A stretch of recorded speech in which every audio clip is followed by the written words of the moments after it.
Welcome! This is a tutorial on how to make a fun salt dough craft.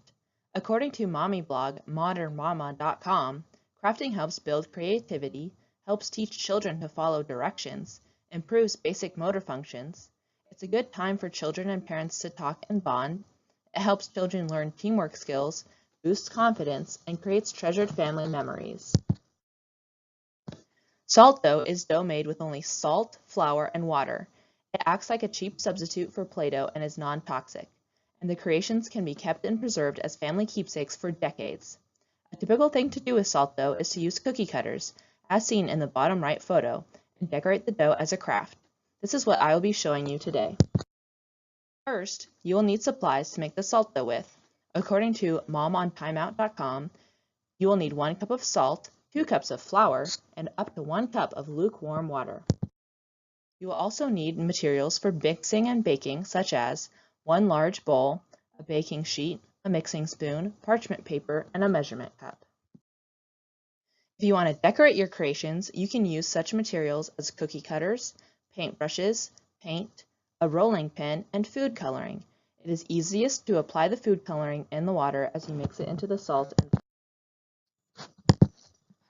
In a large bowl, mix the 1 cup of salt and 2 cups of flour. It isn't very important for the measurements to be exact, but around those measurements will be fine. As you can see in the video, here is me mixing the salt and flour together. Step 2. Gradually stir in the 1 cup of water until a dough-like consistency forms. Make sure to stir in the water slowly, as you might not need the whole cup and your dough won't form correctly. It will be too soupy or too sticky depending on how much more water you put in. As you can see in the video, I poured in the water gradually and stirred in between pours. If you want colored dough, this is when you should put your food coloring in. Step 3. Form a ball with the dough and knead it with your hands for 5 minutes. As you can see in the video, my dough is too sticky because I used the full cup of water. So, I added a little more flour to the dough and put flour on the bottom of the bowl and my hands so it wouldn't stick so much. The longer you knead the dough, the smoother it will turn out to be. Make sure to rotate the dough so the whole ball gets kneaded.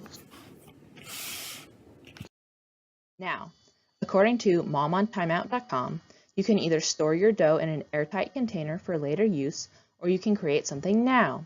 I chose to make something right away, but the dough has been sitting out in my room for the past day and is still able to be used. So if you forget to put it away, the project will not be ruined.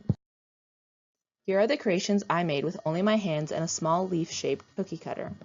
I didn't use a rolling pin and my creations were fine. I created the wreath in the first picture by cutting the shapes and using some water to stick them together. I used the same tactic for the family tree in the third photo on the top row. This method proved to hold under stress because I dropped my creations in the doorway of my room and the wreath stayed together despite the dough stretching. I made the snowflake on the bottom left by cutting off the edges of a circle with the cookie cutter.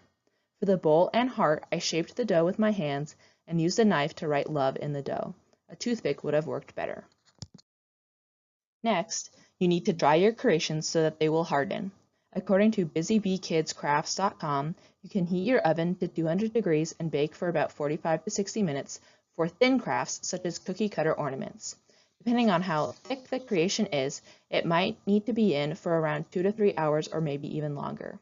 Make sure you are checking on the crafts to ensure they do not turn brown and overbake. You can also air dry them by leaving them out for several days, but this is a slower option. It is highly recommended to bake the crafts in the oven to ensure that they last for a long time. The last step is to decorate your creations after they aren't hot and are hardened. The pictures on the right are some more craft ideas and examples of finished projects. The shamrock looks like it was made using colored dough and beads, and the others used paint. From busybeekidscrafts.com, it is best to seal your craft with polyurethane spray or varnish so that they last for a really long time. My family has a Santa Claus salt dough ornament that my mother made 40 years ago. Keep in mind that the images I've shown you are not the limit. There are hundreds of possibilities with salt dough, even if you don't want to spend money on decorations. Salt dough is cheap and easy to make, and you can create lasting memories for your family. I hope you attempt this craft at home. Thank you for listening.